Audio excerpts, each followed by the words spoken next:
ময়দানে এসে কাফের যদি মারে, হয়তো এসে মারবে, মারতে মারতে জানেই মেরে ফেলবে, আমাদের রক্তে দুনিয়ার জমিন রঞ্জিত হবে, কিন্তু এতে যে মারা যাবে তার বিবেচনায় তো লাভ আর লাভ, কারণ রক্তের প্রথম ফোঁটা জমিনে ঝরবে, আল্লাহ তাআলা তার আগেই তার সব পাপ ক্ষমা করে দিয়ে তার রূহ নিয়ে জান্নাতের সবুজ পাখির ভেতর ঢুকিয়ে দিয়ে বলবে, এবার ডানা মেলে মেলে উঠতে থাকো আর জান্নাতের নাজ নেয়ামত ভোগ করতে থাকো। তো এর দ্বারা জালেমের জাহান্নামও বড় হচ্ছে আর মাজলুমের জান্নাতের মাকামও বড় হচ্ছে। এত বড় মাকাম সে পেয়ে যাবে ইনশাআল্লাহ সাধারণ ইবাদত বন্দেগীর দ্বারা, হয়তো সে এটা কখনোই পেত না। ইন্না ইজামাল জাযাই মা ইজামিল বালা ওয়া ইন্নাল্লাহা ইযা হাব্বা কওমান ইবতালাহুম। মুসিবত যত বড় হয় এর সঙ্গে সঙ্গে রবের কাছে পুরস্কারও তত বড় হয়।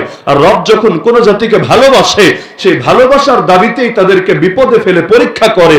ফামান রাদিয়া ফালাহুর রিদা ওয়া মান সাখিতা ফালাহুস সাখাত।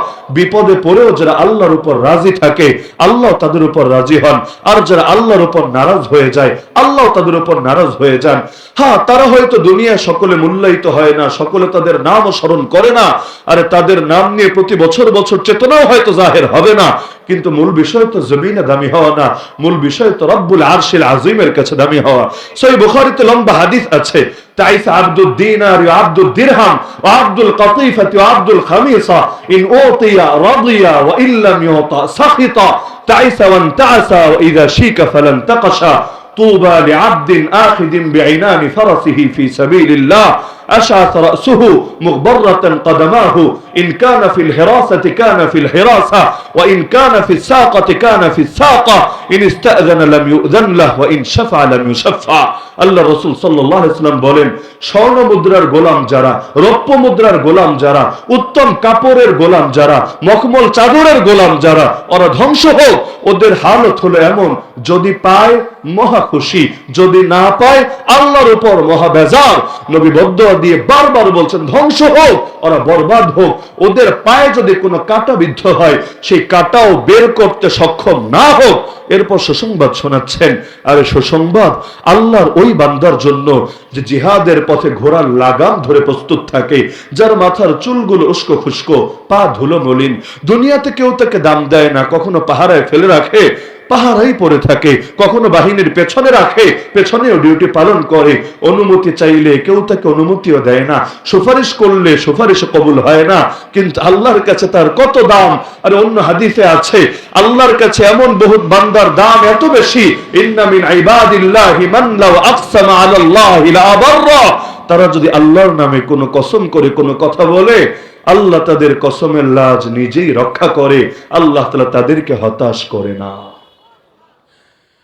দেখেন না সেই কত কাল আগে 2001 সালে সাধারণ এক মাদ্রাসার সাধারণ এক উস্তাদ, যার নাম আমিরুল মুমিনিন খলিফাতুল্লাহ ফিল আরদ আল মুল্লা মুহাম্মদ ওমর নওয়ারুল্লাহু মারকাদা। কাফেররা কাফেরদের বীরদের নাম নিতে যদি লজ্জা না পায়, আমরা আমাদের বীরদের নাম নিতে সংকোচ করার কোনো কারণ নাই।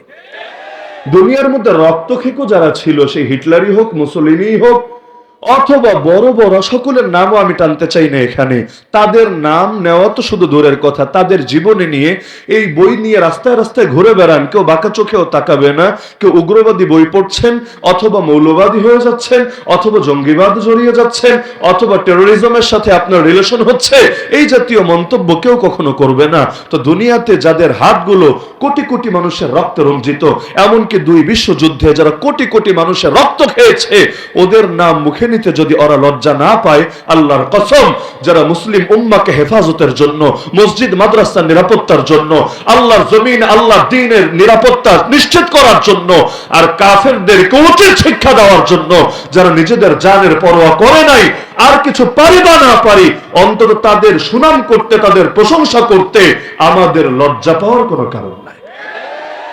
হ্যাঁ, এতে কেউ বলতে পারে ওরা নারাজ হবে, তো ওরা রাজি হয়েছিল কবে? যারা আল্লাহর উপরে নারাজ, তারা আল্লাহর পাপী বান্দার উপর রাজি হবে কিভাবে?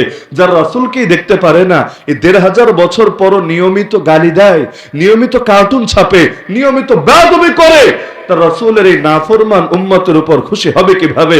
তোদের খুশিরে আমরা 2 পয়সাও দাম দেই না। আল্লাহ যদি খুশি থাকেন তাতেই চলবে ইনশাআল্লাহ। তায়েফের ময়দানে নবী যখন পাথর খেয়ে রক্তে রঞ্জিত, এটাই তো বলেছিলেন, আল্লাহুম্মা ইন লাম ইয়াকুন বিকা গাদাবুন আলাইয়া ফালা উবালি, হে আল্লাহ, আমার উপর যদি আপনার রাগ না থাকে, আমার কোনো কিছুতে কোনো পরোয়া নাই। কে মারলো, কে ধরলো, কে বলি দিল, কে গালি দিল, কে ফুল ছুড়লো, কে পাথর ছুড়লো, এগুলোতে আমার কোনো পরোয়া নাই। আমার তো পরোয়া শুধু একটা, না জানি আপনি নারাজ হয়ে যান আমার উপরে। এজন্য খুবাইব রাদিয়াল্লাহু আনহু শুলিতে চড়ার আগেও, শেষেই তো সেই সময়ও ঠান্ডা মাথায় এ কবিতা আবৃত্তি করেছিলেন বুখারীর একাধিক জায়গায়। ইমাম বুখারী আলাইহির রাহমা কবিতাটা তার ভাষ্যে উল্লেখ করেছেন, ফালাস্তু উবালি হিনা উক্তালু মুসলিমা আলা আইয়ি জামবিন কানা লিল্লাহি মাসরাই ওয়া যালিকা ফি যাতিল ইলাহি ওয়া ইন ইয়াশা ইউবারিক আলা আওসালি শিলওয়িন মুমাজ্জাই।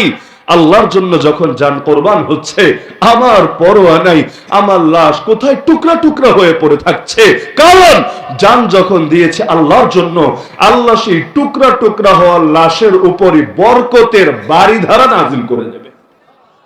फना फिल्लाह की तह में बका का राज मुजमर है, जिसे मरना नहीं आता उसे जीना नहीं आता। তামিরুল মুমিনিন সে সময় বলেছিলেন যে জর্জ ডব্লিউ বুশ আমাদেরকে একটা ওয়াদা দিয়েছে, রব্বুল আলামিন আরেকটা ওয়াদা দিয়েছেন। রব্বুল আলামিন বলেছেন যদি আমরা ঈমানদার হই, আমরা যদি সহি তরিকায় চলি, বিজয়ী আমরা হবই হব ইনশাআল্লাহ। আর জর্জ ডব্লিউ বুশ বলেছে, আরে আমাদেরকে মেরে ফেলবে, কেটে ফেলবে, বরবাদ করে দেবে, 3 দিনের মধ্যে রাষ্ট্রকে মাটির সাথে মিশিয়ে দিবে, আমাকে গ্রেফতার করে ওয়াশিংটনে নিয়ে হাজির করবে। ঠিক হয়, এখন আমরা দেখব আল্লাহর ওয়াদা সত্য নাকি আমেরিকার ওয়াদা সত্য। নিজে দেখে যেতে পারেন নাই, তাতে কি? আসমান দেখেছে, জমিন দেখেছে, দুনিয়ার 800 কোটি মানুষ দেখেছে, সকলেই সাক্ষী হতে বাধ্য হয়েছে, আরে আমার আল্লাহর ওয়াদাই সত্য, বুশ আর ওবামাদের ওয়াদা মিথ্যা।